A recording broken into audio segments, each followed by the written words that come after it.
বিকেল বিকেল বেরিয়ে পড়লাম আমি, আমার হাজব্যান্ড আর ছেলে। আমার ছেলে গিয়েছিল নাচের স্কুলে, আমি আর আমার হাজব্যান্ড মিলে ছেলেকে আনতে যাচ্ছি নাচের স্কুল থেকে। নাচের স্কুল থেকে ওকে নেব, নিয়ে তারপরে আমরা একটু এদিক ওদিক একটু ঘুরে বেড়াবো, একটু প্ল্যান আছে। তাই ছুটির দিনে তাই চলে গেলাম আমি আর আমার হাজব্যান্ড ছেলেকে নিতে। আমার ছেলেকে নিয়ে আসছে বাবা আমার কাছে, আমাকে দেখে ও খুব খুশি। এবার তাড়াতাড়ি করে ড্রেসটা চেঞ্জ করে দিলাম। ড্রেসটা চেঞ্জ করে দেওয়ার পর আমরা বেরিয়ে পড়লাম ঘুরতে যাওয়ার উদ্দেশ্যে। আমার একটু দরকারি কাজ ছিল তাই একটু যাচ্ছি সেখানে। সেই কাজটা মিটিয়ে আসার পর তারপর আমার ছেলে রাস্তা দিয়ে যেতে যেতে ও একটা মেলা দেখে ফেলেছে, মেলা দেখে নিয়েছে। তো ওকে মেলায় নিয়ে যেতে হবে, ওর বাবাও কথা দিয়েছিল ঠিক আছে আসার পথে নিয়ে আসবো। তো তারপর আমরা চলে গেলাম মেলায়, ওর বাবার হাত ধরে যাচ্ছে। তো মেলায় গিয়ে দেখো বাচ্চাগুলো কত আনন্দ করছে, ও তো দেখছে।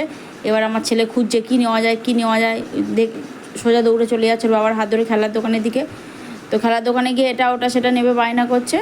তো যথারীতি ওর বাবা বলছে তোর যেই খেলনাটা নেই সেটা নে, আর ও তো যেটা আছে সেটাও নেওয়ার বায়না করছে। সব তো খেলনা দেখে পাজল হয়ে যাচ্ছে, এদিক ওদিক কী নেবে ঠিক করে পাচ্ছে না।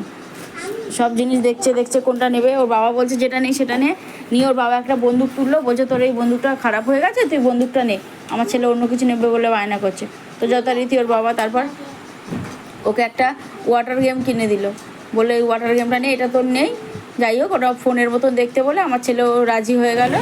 ওয়াটার গেমটা নেওয়ার পর আমরা জিলিপির দোকানে চলে এলাম। মেলায় গেছি, জিলিপি তো খেতেই হবে, তাই জিলিপি নিয়ে খেতে খেতে আমি আর আমার হাজব্যান্ড জিলিপিটা খাচ্ছি। আর আমার ছেলেকে দেখো ওর ফোনটা নিয়ে দেখছে, নিয়ে ফোন করছে, বলছে আমি আমার ফ্রেন্ডকে ফোন করছি। তাহলে বলছে খেলা।